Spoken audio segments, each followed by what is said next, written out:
Buenos días, buenas tardes, buenas noches. Aquí STM Servicio Técnico.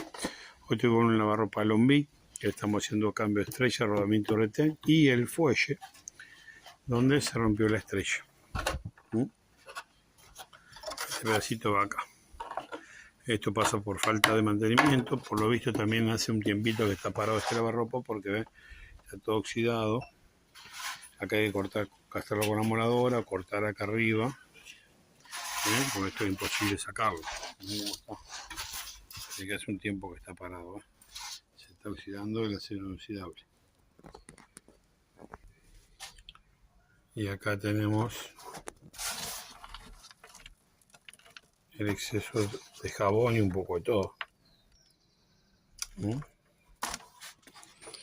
Falta de mantenimiento, podrido.